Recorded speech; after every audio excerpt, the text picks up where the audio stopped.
All right, hello everybody.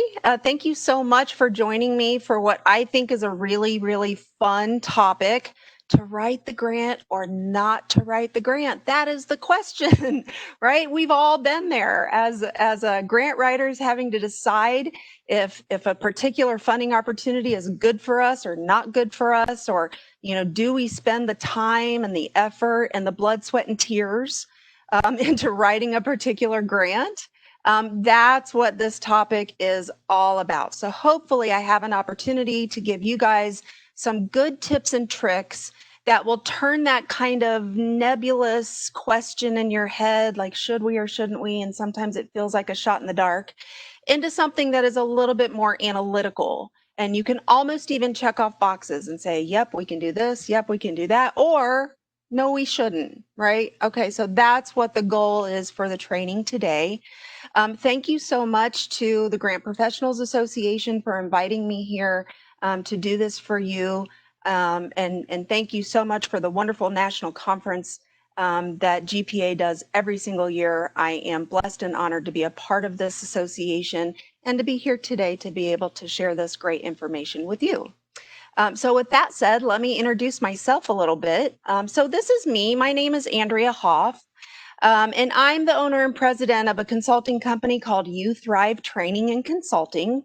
I've been in the field for a little over 25 years.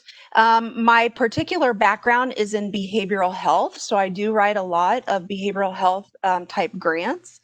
I've been doing that for about 25 years. And then because I was working nonprofit, like most of us, we just need money for the sustainability of our programs and services. I learned how to write grants and absolutely fell in love with it. So I've been doing grant writing and grants management in all different shapes and forms for about 22 of those 25 years. My first 12 years was in the nonprofit sector.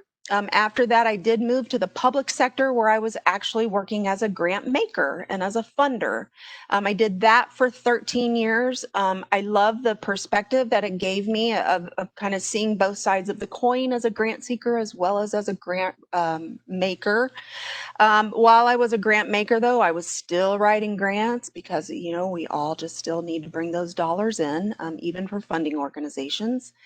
And I love this work. I'm also a proud GPC, so I'm a grant professional certified.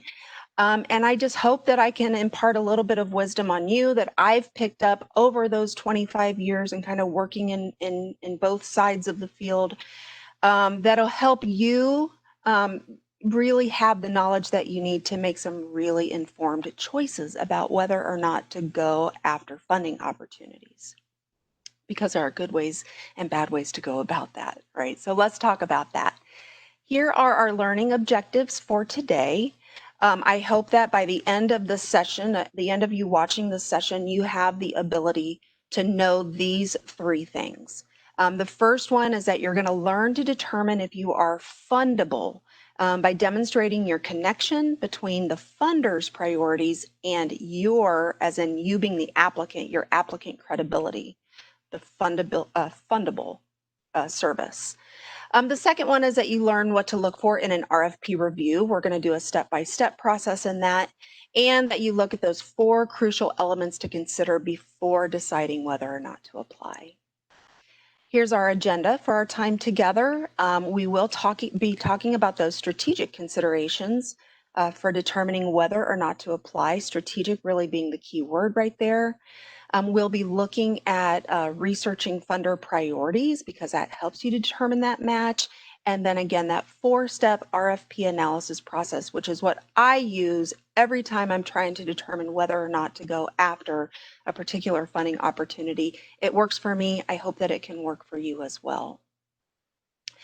Before I really dig into this and get started, I just want to, give credit where credit is due. I'm a huge believer, if this information doesn't come straight out of my head, I need to tell you where it's coming from. And so much of what I'm going to share with you guys today comes out of this textbook, which is called Models of Proposal Planning and Writing. I did teach at the university a grant writing course at the university level for a couple of years, and I loved this textbook. This is by a very prolific team, Minor and Minor. This one is actually the 5th edition. There is a 6th edition now, but this is the one that's sitting on my bookshelf right now. So it's the one that I tend to use. Really great hands-on, very applicable, very practical information in this particular document. And again, I just want to be very transparent and upfront that so much of what I'm going to show you guys today comes directly out of this textbook. So this is us sometimes, right? When we have to decide, are we going to go after that funding opportunity? Are we not going to go after that funding opportunity? Before I went into consulting work where I was my own boss, I had bosses that I had to listen to. And oftentimes they would send me funding opportunities and they would go, Andrea, we think you should go after this. And I would have to go through a process of giving them my professional recommendation. Is it something that we go after or do we not? At the end of the day, and you guys all know this because I'm preaching to the choir if you're watching this this recorded training, that time is money, right? And grant seeking, grant writing, proposal writing, grant research, all of that takes time and energy. And it's time and energy that you're spending on this as opposed to on something that could be more lucrative or more fruitful for you or more productive for you, right? So we're all in this situation sometimes. And absolutely, there have been times where I've really been on the fence and I'm like, oh, I kind of think we should, but I'm not real sure. And so, yes, absolutely. I hope to be able to give you some of those tips and tricks to get you off the fence, to really help you make that ultimate decision. Now, here is the problem, and I have this problem all the time, as I imagine most grant professionals do.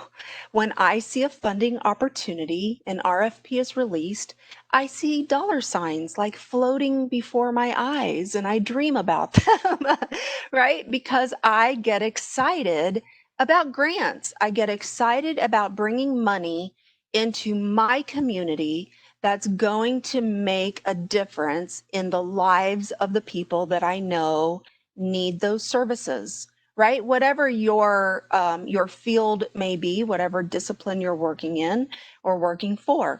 But I absolutely love that. So sometimes we stretch ourselves and we go, I'm working in behavioral health, but I just saw HUD released one about housing. Well, behavioral health people need housing, and sometimes there's an indirect connection, but it's not always a direct connection. And so what we can find ourselves doing, even very inadvertently, is chasing the money. And that chasing of the money can turn into what's called mission sway, which I'm sure many of you have heard of before. And because it's easy to make very indirect connections to things, particularly when you're talking about human services, right? Because they need so many different services in so many different areas in order to be healthy and well and to live high qualities of life. So it's easy to do that even inadvertently sometimes. And we sometimes have to rein ourselves back in, myself included, absolutely. When I was teaching at the university, one of the things I always taught my students was we have to be cautious of this. We need to stay in our lane. It's our organization's mission that should drive our grant seeking, right? Our mission should drive everything that an organization does, certainly not just its grant seeking, but absolutely including grant seeking. And at the end of that course, all of the students were connected with nonprofits to write grants for the nonprofit that they were working for. And I had one student that came back to me and said, Ms. Hoff, they provide great services and advocacy towards women in need, and they want me to go after a criminal justice grant. And you taught us that that's called mission sway. And I was so proud of her because absolutely that was mission sway. So, we need to know this as grant professionals. Our nonprofit organizations, if you're working for a nonprofit, or if you're a consultant and working with clients, sometimes we have to help them with this. It's easy to want to go after money because, again, one, our organizations need the money, but two, sometimes we can see an indirect connection and we want to see it put to good work for the people that we're serving. So sometimes it's good to rein ourselves in as we are doing that and we're being very cognizant about not allowing mission sway to happen, there are other things that we have to think through as we're making the determination, do I go after this funding opportunity or not? And that's what I call just thinking through the funder's eyes. Or if you want to think about putting on the funder's hat, and okay, now I'm not thinking as a grant seeker right now, I'm going to think as a grant maker. As a grant maker, as a funder, every funder has a particular view of the world. It could be something, a situation of what is, when they're really thinking about what ought to be. They might be concerned about social injustices, social problems, health and well-being of individuals and communities. Really, they're so concerned about it that they're putting their money towards it, right? Which is pretty phenomenal. And bow down to all those philanthropists out there that are doing great work. But what you can see as you're thinking through the eyes of the funders is there's a gap somewhere. Like if this is the situation that it currently is, but this is what it ought to be, there's a gap right here. And that gap is the funder's values. It's what we can define as the funder's values. When we know what the funders value, then we can identify our own programs and services and projects and say, do our programs and services fit those funders' values and priorities, I guess you could call them, right? Do we fit that need? Do we fit that gap? And when you do that, then you're looking through the eyes of the funders and you can make this marriage between what you want to do and what the funder wants to do. Okay, if you're attempting to make that marriage and it's not doing this, it's doing this, yeah, then we might want to rethink about whether or not that's a funding opportunity that we want to go after. We can stretch ourselves sometimes, and if it's a decent stretch and you can make it work, then that's okay. But if we're stretching too much, then we end up in the land of mission sway, which again is very much where we want to stay out of. And quite honestly, our funders don't want that to happen either, right? Oftentimes they're going to catch it, and they're not going to fund us at the end of the day. Right. So much that we can do, that we can learn from when we think through the funder's eyes. And I'm going to give you guys a couple of tips and tricks on how to do that as well. The other part to it, though, is we have to do a little bit of what I call organizational and programmatic soul searching, right? We have to determine whether or not we are fundable. And that happens at multiple layers. Fundable can mean fundable at the programmatic level. It can be fundable at the organizational level.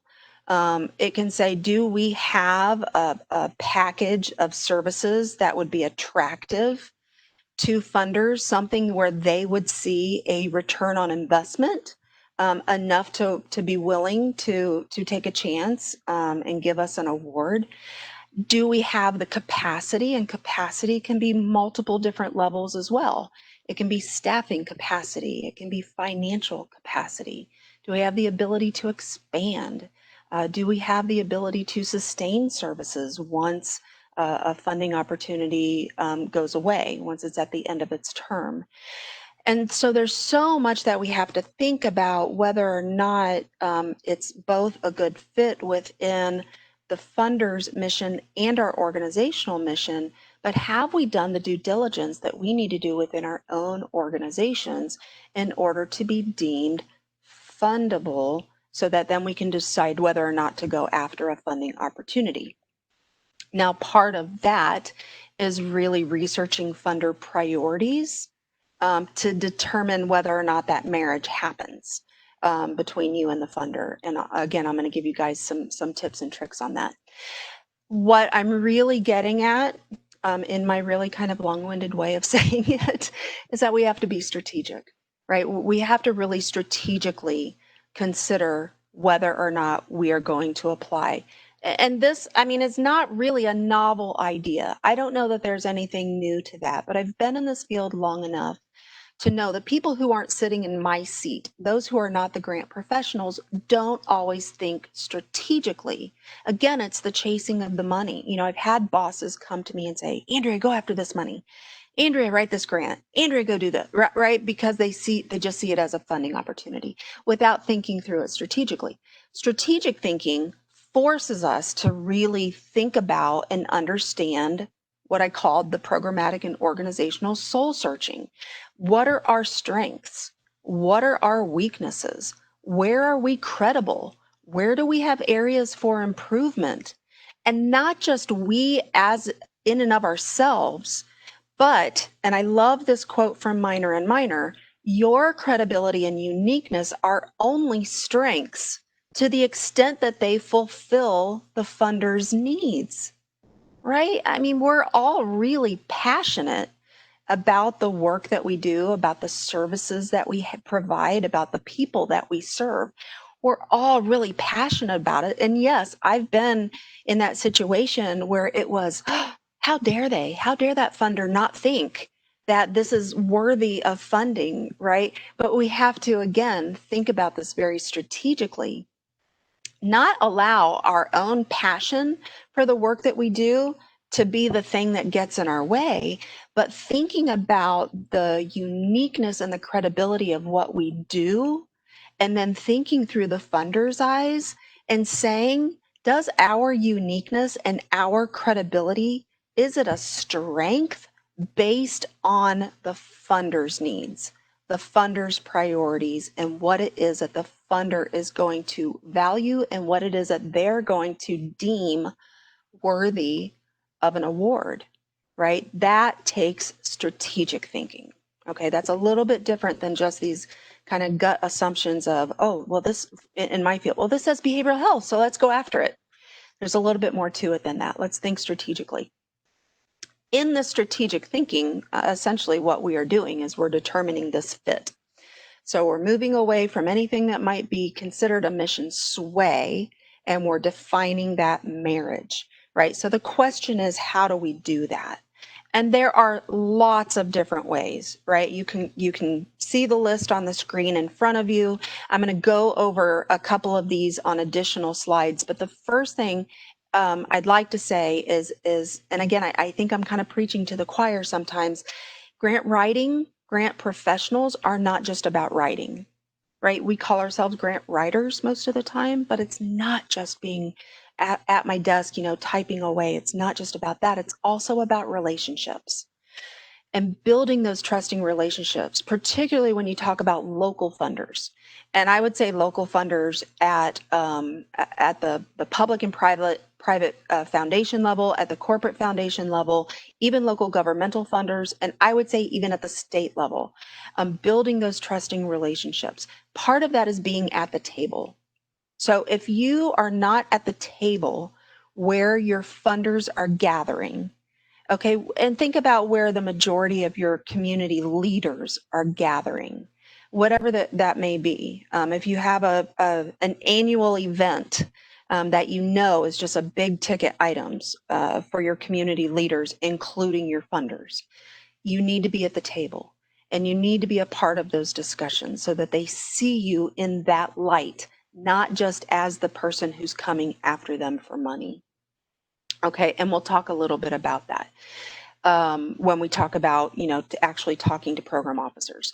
But other ways, researching websites, reviewing their IRS Form 990s, calling and talking not just to the program officers, but also to past grantees, also to past grant reviewers when you have the opportunity to do that. And then we're going to spend a little bit of time on reviewing funders' RFPs, their requests for proposals, to really dig into some really kind of analytical ways of how you can do that. At the end of the day, what all of this means, the question around, is there a fit, is all about this. It's all about knowing the golden rule, right? Which is a little bit different in our world than the typical golden rule of, do unto others as, they would have you do unto them, right? It's about this. Those who have the gold make the rules. It's true. Every funder is going to be different.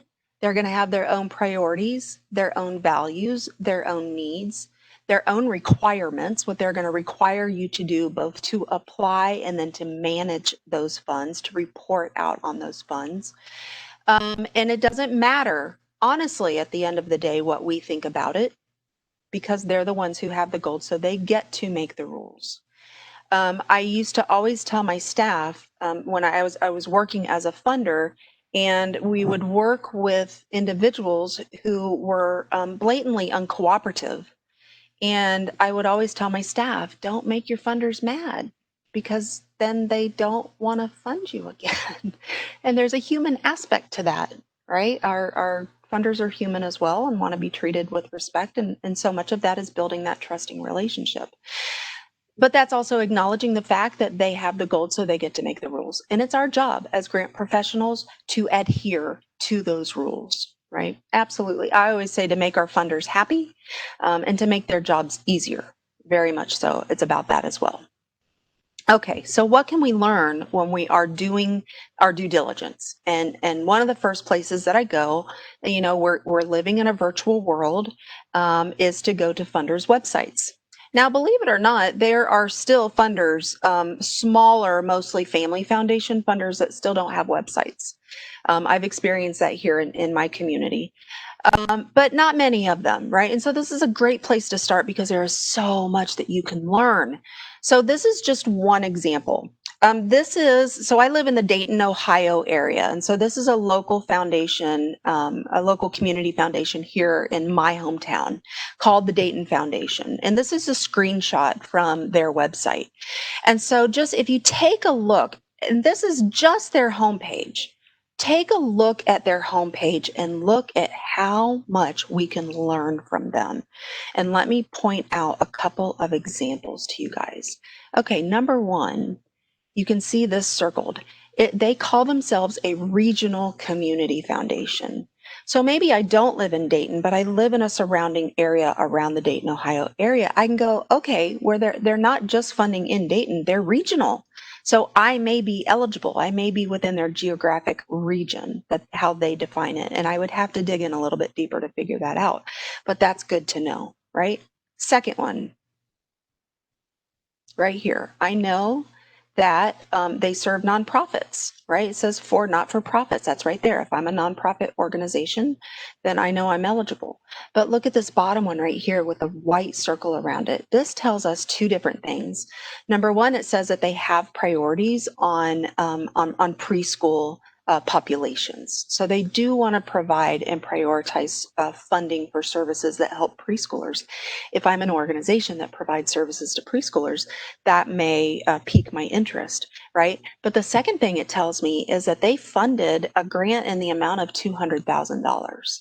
Okay, 200,000. So I know that I'm not necessarily bound by a $5,000 request, like I am with many different types of foundations, or a $10,000 request. But I do know, just from looking at this homepage of their website, that they will go into some larger grant areas. That's good to know. I can keep looking on and see, okay, they've got a portion of their website that's all about initiatives and impact. That's good for me to know, to research them, to see what they find to be really important around the initiatives that they will fund, as well as the impact that they expect to be achieved by those organizations that they fund. And then I definitely see that there's a contact us section. So if I want to dig in and get a little bit more information, I know how to get a hold of them. But again, you guys, this is just the home page, right? All those tabs at the top, I'm going to be clicking on every single one of these. I'm going to be digging into their website, figuring out, doing my homework, and getting as much information as I absolutely can about them. Definitely before I ever pick up the phone and call them or send them an email, I'm doing my homework first. Okay. Another piece of information that you can do in doing your homework is pulling down their IRS Form 990s that have to be completed by foundations. Now, honestly, I have found that you can often find 990s by doing a general Google search. They may not be very recent, but sometimes you can find them. Another opportunity is by going through GuideStar, where you can get for free, with no charge, you can get the last 3 years worth of their 990s. But if you want to go further than that, then you end up having to get a subscription to GuideStar. But here's what you can learn by looking at their Form 990s. Number one, you're going to get the total net assets of the foundation for that year. That's good to know because foundations range from the hundreds of millions to very, very small. In fact, 90% of all foundations have 3 or less staff, right? So that's where you get into the smaller requests, the $5,000 here, the $10,000 there. But they range, and we need to know what that range is. You can see names of key foundation personnel because they have to list that on their 990. That's really good as you're building those trusting relationships with your foundations. Sometimes it doesn't have to be you, the grant professional, the person in your development office that does the reaching out to that foundation. Sometimes it's someone on your board, or maybe it's your executive director, or it's someone else on your staff. It's a friend of a friend to make that connection because maybe they already have a personal connection with one of the key foundation personnel, and they can get you connected that way so that it's not a cold call, right? So that's really good to know. And then you can also see the recipients of grants for the reporting year, for that tax reporting year, as well as the award amounts. So in addition to knowing the total net assets of the foundation, you can see the average type of awards that they make for that tax year that they're reporting on. And that gives you a good idea of what range of funding that they will request. Again, this is homework that you're doing before you put a call into them. When you get to that phone call, you don't want to start with, well, what is an average award? Because you can show that you've already done your homework. And so instead of asking the question, you can say, well, I've learned by looking at your website as well as seeing some things on your 990 that your average award is between 20,000 and 50,000. Is that correct? And then they can tell you if that's right or not. But it also shows them that you've already done your homework. You can learn so much from that 990. But then at some point you do call the funder directly to make that connection, to start to identify, are these funding opportunities that we want to go after? The biggest thing that I want to say with this is, first, know that what the grant guidelines say before you approach them. And many foundations will say on their website, it will say, do not call us between this date and this date because we are not in a funding cycle during that time. I've seen many of that happening recently because they all had to pivot during COVID. COVID hit and they ended up changing priorities at the last minute, and their website said, do not call us. We are not grant making right now. And sometimes they will give you the date or the month or the time of when it's okay to start reaching out to them again. But just know what it says about reaching out to them. As far as government funders, many of them will say that you cannot reach out to them when they're in the process of that competitive process, when they're in that cycle of the competitive process. And they will have very strict guidelines of how you can reach out to them. Maybe it has to be through their web portal. Maybe it has to be an email that they then end up putting your question and their answer on an FAQ document on their website, right? All about transparency of public dollars. So know what it says about them. The second most important part about this is your conversation needs to not sound like you are a salesman, like you are just after their money, right? When you think about the feel of the relationship that you get when you think about sales, think about being in that furniture store or in that car lot, and you have these salespeople that are, hovering around you like vultures waiting to attack. And it's a very uncomfortable feeling. And that's not the feeling or the relationship that we want to have with funders. So we're moving past those negative stereotypes that we're just after their money. We're really focusing on how we can be helpful to them. Because again, keeping in mind, they have this concept of what is versus what ought to be. And there's this gap which defines their funders' priorities and their funders' values. And so, how we can be of help to them is to figure out how we can help them fill that gap. But that doesn't always happen, very much so in the first conversation. I always say never ask for money on the very first conversation. You're building that relationship over time.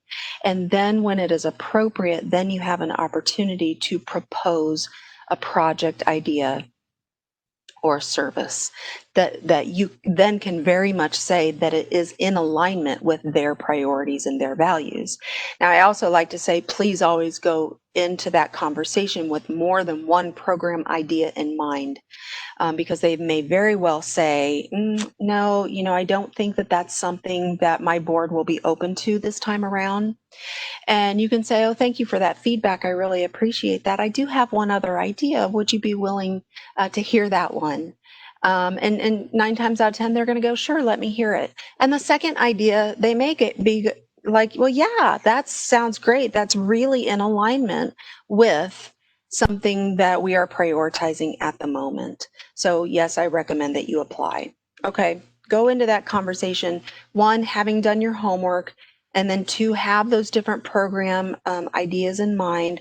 3, remembering this is not a sales call. It's all about building relationships and finding ways that you can help them.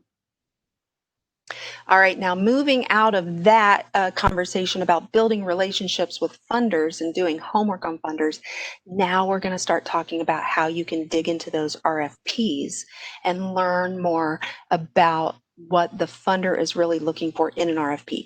Now, with that said, I've said that acronym many, many, many times. So let's define this. For those of you who may not know what an RFP is, so lots of warnings right here, lots of acronyms about ready to come at you.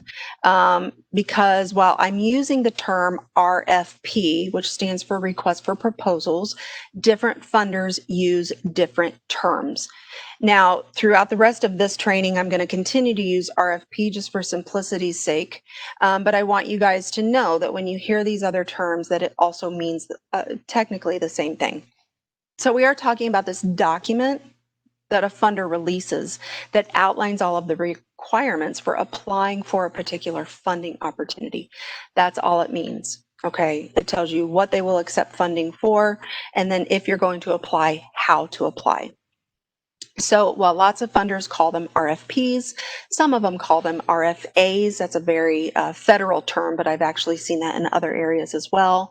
RFI and RFQ typically has a little bit different connotation when oftentimes they'll want to know what service it is that they want to purchase, and they're just trying to figure out how much is it going to cost before they release an official RFP. But I've also seen services get funded out of RFIs and RFQs. So it means the same thing as well. Other things, FOA, NOFO, NOFA. You guys can see all of these terms on the slide here. They all mean that document. They all mean the same thing. So, and I bet this is not even an exhaustive list. I would guarantee you that there are others out there that maybe I just have not run across, and you guys have. But it's easy to get tripped up on the lingo when you're not familiar with all of it. Okay, so here's what's so important about that RFP. Like, it's easy to look at it and just say, okay, this just basically means that they've opened up an opportunity for me to apply. It's not just merely an invitation. We have to think beyond that with those RFPs.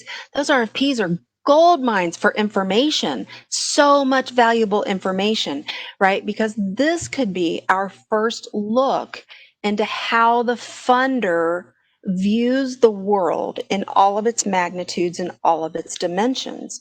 Okay, so it's to them, it's not just about, I'll give you an example, it's not just about child poverty. It's about child poverty and how that relates to homelessness, or child poverty and how that relates to child abuse and neglect, or child poverty and how that equates to food insecurity, et cetera, et cetera, et cetera. You're starting to see all of the nuances that funder sees as their value sets and their priorities. And when we know that as grant seekers, like I said, gold mine of information, then we have the ability to determine, one, should I go after this funding opportunity, right? Is it a good fit with our mission and our organizational goals? And two, is this something that we feel like we have a really credible project that we could apply to this particular funder? So we have to think beyond just this is an invitation to apply.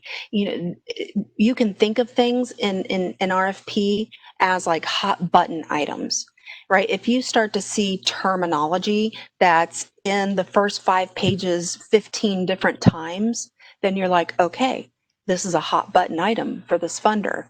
I mean, that could be everything from the word transparency or accountability or collaborative, right? And you're like, oh, they've said the word collaborative 15 times in the first 5 pages. I know that they are truly looking for a collaborative project, even if they don't state it as a mandated item for you to respond to.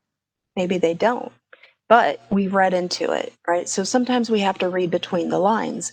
And it's a good thing. You see those words that are repeated over and over and over again, you know that it is something that is important to that particular funder. Now, with that said, RFPs are not easy to read. I mean, it depends on which RFP. And I've seen ones that have been really short, 2 pages, and I have seen ones that exceeded 200 pages. So keep in mind that funders are human too. I have been just as guilty of this as anybody else. When I was working as a funder and I was writing RFPs. Okay, so as funders are writing RFPs, they know in their head, they know what it is that they're asking, that they have written into the RFP document. And so they don't always know how it's going to be interpreted by the individuals who are reading that RFP and attempting to apply to us. So I always like to compare it to, if you've ever bought something online, and I am so terrible at this. My husband tells me I'm a terrible online shopper because I never look at like size, and like I expect it to be this big and it's like this big or vice versa. Or I don't look to see that it says some assembly required and it comes in 500 different pieces. So sometimes I compare RFPs to this. You get the thing that says some assembly required and it comes in 500 different pieces, and you bring out that instruction manual and it looks like the picture on this slide that is so convoluted and so complex. And it says put tab A into slot B, but slot B isn't a slot at all, it's a tab, and tab A doesn't exist. Right? It happens. And again, goes back to this concept that funders are human too. So you may often find ambiguities in your RFPs. There can be inconsistency. It can say one thing on page 25 and something that completely contradicts it on page 87. Happens all the time. You may see copy and paste errors where they have copied and pasted RFP language from one RFP to another and it just doesn't fit. You may see omissions. It may see more information in attachment L, and then you go to find attachment L and attachment L isn't there, or attachment L is something completely different. Lots of copy and paste errors. So that's just to say it's up to us to decipher, to interpret what it is that we're reading in these RFPs. And if you have the opportunity, do some pre-proposal contacts. Reach out to the funder. Again, make sure you do your research on what does a grant guideline say about reaching out to them. You can do that with some and not with others, so that you don't, do a faux pas and actually accidentally reach out to someone that doesn't want to be reached out to, or that shouldn't be based on their grant guidelines. But if you can to ask questions, please do so that you can see that you are responding in an appropriate way. Okay. But also don't just think about reaching out to the funders themselves, think about past grant winners, particularly if they are not eligible to apply again, or if they don't plan on applying again. So you're not sitting in this seat or this position of competition. And you know, sometimes we have to play those competitive roles when it comes to grants. But if you're not, and they're willing to talk to you about certain things, man, they can just give you so much information and shed light on things that may be very confusing in an RFP, that may be very confusing in the entire process, the competitive process for that particular funder, to shed some light on that. And absolutely the same thing with past grant reviewers. If you know people who have served in that role before, it's just great to pick their brain, particularly if they have the ability, and that's the first question you ask them. Do they have the opportunity to share that information with you without doing anything or saying anything that would be deemed or considered unethical, right? So you want to ask the question of ethics first. But again, this definitely just goes back, the whole theme of this has been doing your homework and doing your due diligence so that you can get as much information as you absolutely can about applying before you even begin that process, so that you are set up for success. Okay, now with that said, here's a 4-step RFP analysis process that I want to walk you guys through. And hopefully by the end of this, you really have that opportunity to do it almost like a checkoff sheet. Like, yep, step 1, yep, step 2, I've gotten to step 4 with my checks, we are good to go. Or I couldn't put a check on step 2 or step 3, maybe we should consider passing on this one. Okay, and you see those steps here. It is all about, is this relevant? Is it feasible? Is it probable? And can we manage it? And can we say yes to all 4 of those to give us the green light to move ahead, right? So let's break each one of those down into those individual steps and talk a little bit about them. So the first one is relevance, which basically just says, do we want to do this? Okay, you don't have to go after funding opportunities. You don't have to, but do we want to do this? Okay, and we can think of, you know, like you see on the slide here, what we think is really, really important. But again, that goes back to, does what we think is important fit within the funder's priorities and their values? And are we going to find this marriage to what we can determine as relevance? This goes very much back to reading those RFP guidelines. And there's lots of different ways to do that. So I am old school and I still print out RFPs. I tell you guys, I try not to kill trees. I try not to, but I have absolutely tried to dig into an RFP on a screen, on a monitor, on a computer monitor, and I just can't do it. Because I need to write on it, I need to highlight things, I need to take notes in the margins, and I need to flag it. And if we do end up going after that funding opportunity, I'm going to be going back to that RFP 5 million times before we submit the actual grant proposal. And so I need it in my hand. So you can see, you know, that very first thing I'm doing is I'm reading it from cover to cover to make sure that I have a full comprehensive picture of exactly what it is that they're looking for. Okay, I'm using bullets to summarize the main points. I'm highlighting those main points. I'm flagging sections, and I want to show you guys an example. This is one that I went after a couple years ago. Okay, so you can see my flags. This may look kind of sloppy to some of you out there, and you might be cringing right now. But I tell you, when we decide to go after it, and I go, okay, I need to go to the evaluation section, and I can just look at my flags and go, oh, evaluation, and I can pull it out immediately, right? So that's why I add those flags right there. Not everybody does that, whatever works for you guys. But also, you know, if I flip through here, you're going to see highlights. You're going to see notes written into the margins. I mean, there's so much that you can do to really dig into an RFP to determine this concept of relevance. Okay, again, so you guys do what works for you, but when we're looking at it, here's what we're talking about. This is what we're looking for in that RFP. Number one, the very first thing is eligibility. I can't tell you how many times someone sent me an RFP and said, Andrea, go write this for me. And I look very first thing and I go, nope, we're not eligible. Don't waste your time if you're not eligible. Look for the eligibility criteria.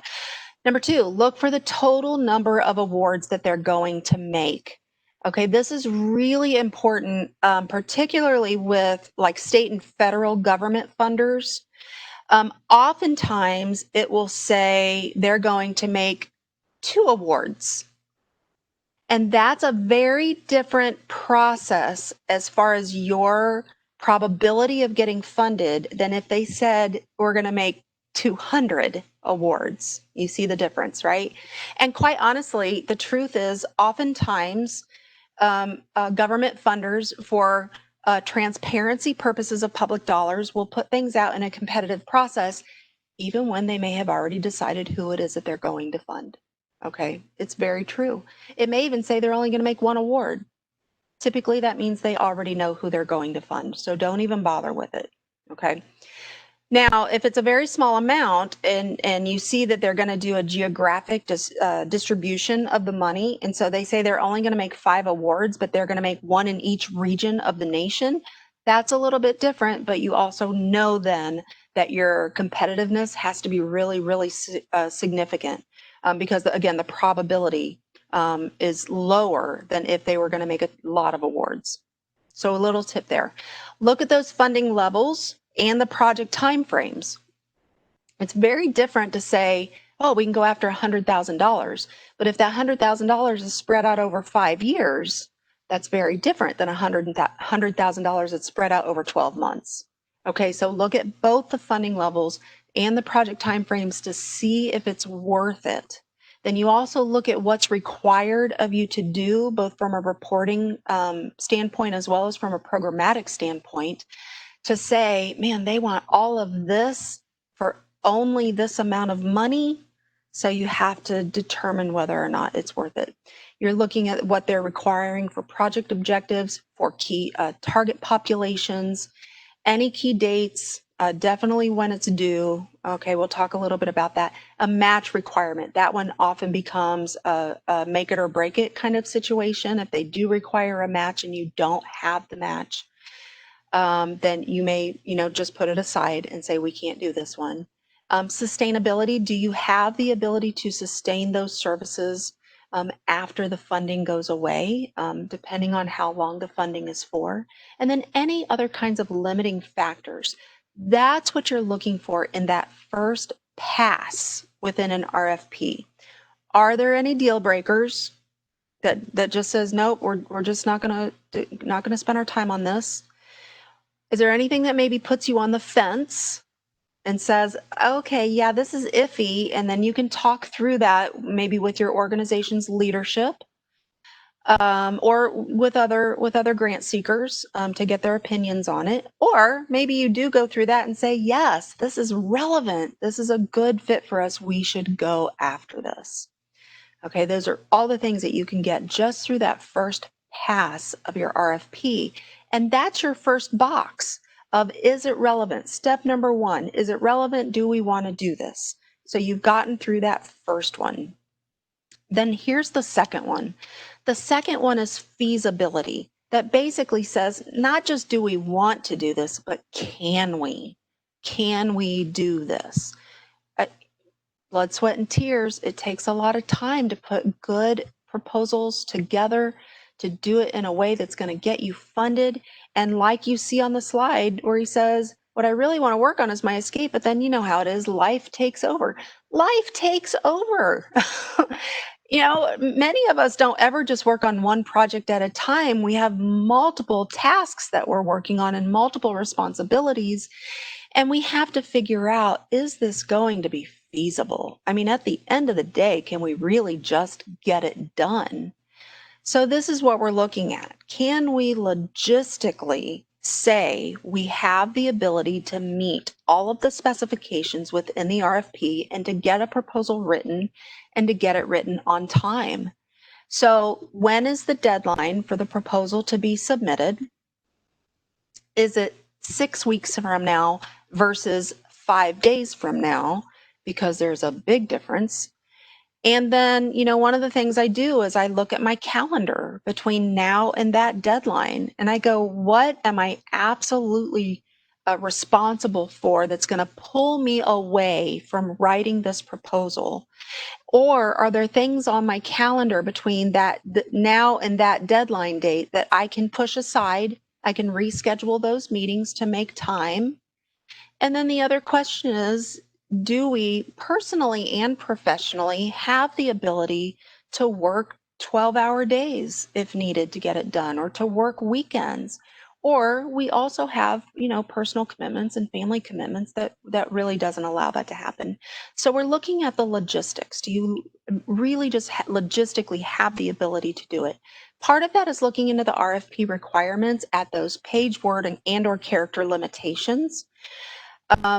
It's easy to say, well, it's a 30-page narrative. Okay, well, is it a 30-page narrative that's single spaced? Is it double spaced? Is that easier or harder than a 15-page narrative, right? Because I could certainly make arguments on both sides. I could say, well, 30 pages is harder because it's more content, but 15 pages is harder because I have to condense and condense and condense. And it's much easier to write in a verbose way than it is to write in a concise way, right? So think about those limitations, not just in the narrative itself, but definitely when I think of federal grants, the narrative is only half the battle. You may have an additional 60 pages of attachments. Okay, so we have to think about that as well. The other one I really like to think about logistically from a time perspective is collaborative partnerships. If it is requiring you, it's mandating you to do collaborative partnerships. Partnerships take time. And, it takes more time if it's a partnership you don't already have built. So if it's organizations that you don't already have relationships built, trusting relationships built with those organizations. So say it's a school-based service and you don't already have relationships with your local schools and you're basically making cold calls. That's a very different situation than say you work in the schools all the time, I'm on a first name basis, you're eating dinner with them together kind of situation where you're like, oh yeah, that's a shoe and I know I can get that partnership together. So where are you with those trusting relationships? Or are those partnerships really going to be built from the ground up and you're really going to be hashing out even legal language around things like MOUs, right? Memorandums of understanding or memorandums of agreements. That takes time. Even letters of support and letters of commitment, right? This might be our number one priority, writing this grant and getting it out on time. But it may not be as high of a priority with all of those organizations that you're reaching out to get letters of support or letters of commitment from. So you might be feeling the pressure and they're not, right? Okay, that just takes so much time. And then you have to think about, well, who's going to do the work? Who's doing the design of the project? Who's doing the research?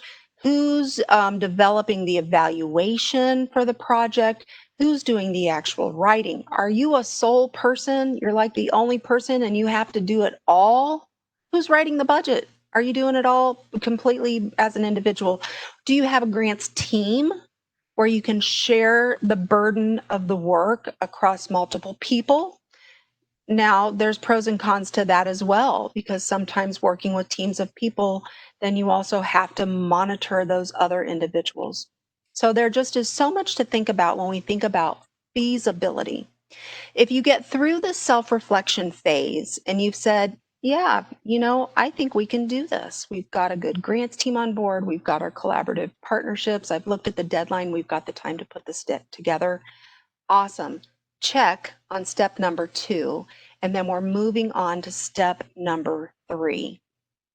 So step number 3 is probability, which basically says, if we do this and we submit this grant application, will we be competitive?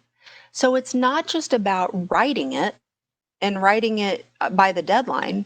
It's about writing it well. Those are two really, really different things. And you know this, right? As much as I do. At the end of the day, it is about competition. Your proposal has to rise to the top in order to be awarded. So there's so much to think through about that competitiveness, not just around can we write it and get it out the door, right? And I'll tell you, as a consultant, this is a conversation that I often have to have with clients when they send me a grant application that has a very, very short turnaround time. I have to be very open and honest and transparent and say, yes, I can get this out the door in 6 days, but I will be honest with you and say it will not be as good as if I'd had 3 weeks or 4 weeks. It won't be. I mean, there's only so many hours in the day, right? And we're all human and we're subject to exhaustion at some point in time, right? So here's what we're thinking through when we are thinking through our competitiveness.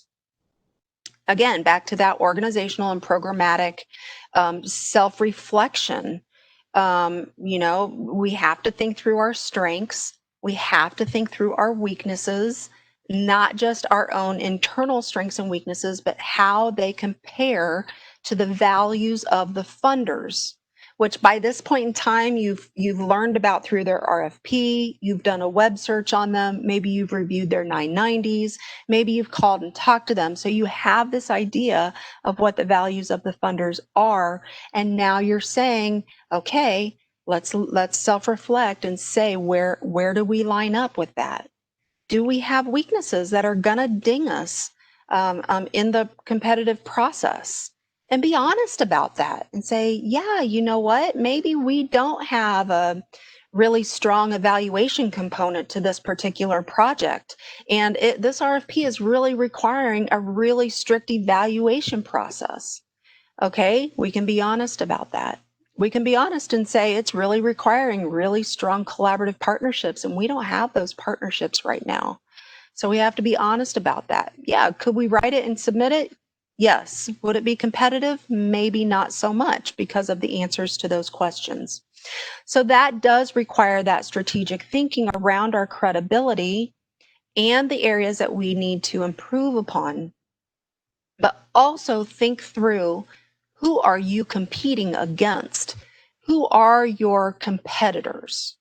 And some situations we know the answer to that more than others. Okay, if you receive an RFP and in your mind you go, oh, I mean, this funding would be perfect for this organization, because you know that organization and you know what they do. And when you're reading this RFP, all you can think of is this other organization. Or then you might want to reach out to that organization and say, hey, are you applying for this? Because back to thinking through the funder's eyes or wearing your funder's hat, if you had the option of funding you versus this other organization and you're like, well, yeah, I would fund this organization, I wouldn't fund us. Okay, that's again just a really open and honest conversation to have with yourself. And it's great sometimes to reach out to those organizations and say, hey, I thought about you for this funding. Are you guys going after it? Because sometimes they'll say no, but they'll partner with you on it and let you go after it while supporting you and maybe offering some sort of collaborative process with it, which is great because that's just going to make your proposal so much more competitive. So think through, who are my competitors? How can I learn about my competitors? And at the end of the day, if I say, if I was the funder, I wouldn't fund us, then we probably will not be checking step number 3 off. We're going to say, we probably wouldn't be competitive for this, right? So many of us have been in this situation where I've had bosses in the past. I would go to the recommendation where I'd say, I don't think we should apply for this because I think this money is going to go to this other organization, where I've had them say, well, write it anyways. We can't get it if we don't go after it. And I have to do what my boss tells me. So I do. And then we don't get it because it goes to that organization. We've all had those experiences. Okay. That's all about thinking through our competitiveness, and being really, really honest with ourselves about that in determining whether or not we want to go after a particular funding opportunity. If we go through that process and we say, heck yeah, we're competitive, we have checked off step number 3, and we're moving on to step number 4, which basically says, if we get the grant, can we manage it? But that's a whole different conversation than anything that we've talked about in steps 1 through 3. Right? Because we don't want to burn a bridge with a funder. We don't want to go through the hard work of applying for a grant, receiving an award, building a relationship with a funder, and then managing it so poorly that we leave a bad taste in the mouth with that funder. Because obviously we want to be impressive with our funders so that we can go after them for funding in the future if that's allowable. We want to maintain those really healthy relationships.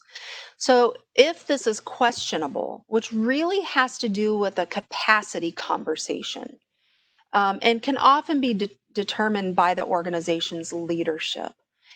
Do we have the staffing capacity, right? Oftentimes when you have to manage a grant award, it is not just about running your program. It involves the finance department, right? Because there's fiscal responsibilities. It involves the human resources department because you may have to hire or move people around in the table of organization within your organization. It may involve your development staff for match dollars, for sustainability purposes. It may involve your quality assurance department to do the evaluation, right? So it's not just capacity of, can I run this program? There's so much more about capacity that gets to the answer of this question of, can we manage this grant if we get it? I'll tell you, in one experience that I had in working as a funder, I had one experience where we went through the competitive proposal process of reviewing all the proposals that came in, and we made our awards. And I had one organization that never responded back to me. And I, was sending emails, I was making phone calls and leaving voicemail messages. And I was saying, in order to receive an actual notice of award, I need these 3 things from you. That was just our process. And after about 2 weeks of not hearing back, my last call was, if I do not hear from you by this date and this time, we will rescind our offer for an award. And of course, then I heard back from them.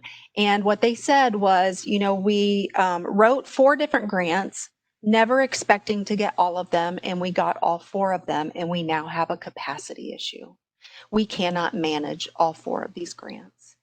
And so, lesson learned for that organization, but really just another good example. While they were finally open and honest, there was a little bit of burning a bridge in those over 2 weeks that it took for us to get a response from them, and was definitely something that was thought about in the future when that organization applied to us again, right? So don't burn a bridge with your funders. If you feel like you can't manage the grant, do not apply. Just don't go after it. That is really a considerable question that you have to think through very strategically, especially if you're talking about federal grants or I'm going to say government grants in general, but particularly with federal grants that have lots and lots and lots of strings attached, legal strings, financial strings, lots of reporting, lots of data collection and analysis. Really think through, what are we going to have to do if we get this grant, and can we manage it? Can we manage it well? Okay. I always like to say that to organizations that want to hire me to look after federal grants, look for federal grants for them when they have never managed a federal grant before ever. We have that capacity conversation and say, okay, well, let's talk about what it actually takes to manage a federal grant. But if you go through that strategic questioning within your organization and you go, check, okay, now we've checked off step number 4. And that really brings us to the end of this whole conversation about, how do we determine whether or not to apply? That is the question. So you can turn this into a very, very simplistic checklist. If it's something you have to share with a supervisor, if it's something you have to run up the chain to an executive director, you're giving your professional recommendation of whether or not you should apply. You write in your grant name, you write in the project name, and you go through each of those 4 steps. Relevance, do we want to do it? Yes or no, and why in the notes and the rationale section. Same thing with feasibility, probability, management. If you have any no's in any of those boxes and you have written in your rationale of why you think you should not do it, then that becomes your document for making a recommendation to whoever at the end of the day is going to make the ultimate decision, yay or nay, go after the grant or do not go after the grant. Honestly, I am a very logical thinker. I like to think analytically about things. I don't like to make gut assumptions because I worry that my gut assumptions are going to be wrong. So when I have the ability to check things off and I can say from a point of rationale that I know the reason why or why not, and I have the ability to articulate that to people who need to hear it, it just, it's being the professional that we all want and need to be when it comes to doing our job and doing our job well.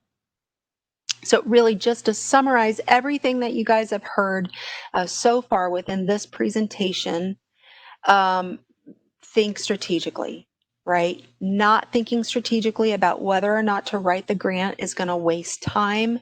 It's going to waste staffing efforts. It's going to waste money. And honestly, you guys know this, it's going to waste headaches and sleepless nights and long hours and missing things with your family because you're putting time into something that is never going to be fruitful for you and not going to be lucrative for you at the end of the day. And so the things that we really need to think of are everything that we've talked about so far. Do your homework first to research funders' priorities. Check their websites, review their IRS Form 990s, call them, call past grant reviewers, contact other grantees if you have the ability to. And then you go through that RFP analysis process. Is it relevant? Is it feasible? Are we competitive? Can we manage it?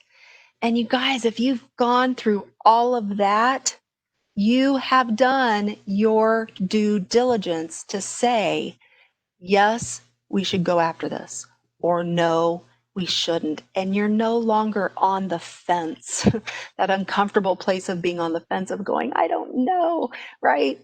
This will help you get off the fence and give you a yes or no, which is a much more comfortable place to be. That's all I have for you guys today. Thank you so much for sitting through this webinar.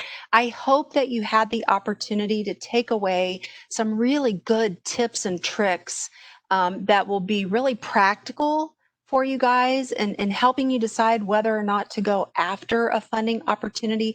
I just hope that it helps in all of your future grant seeking endeavors.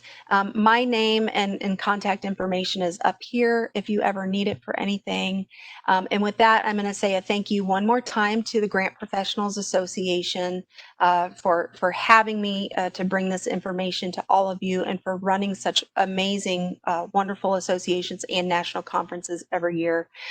So blessed to be a part of it. And thank you all. Have a great day.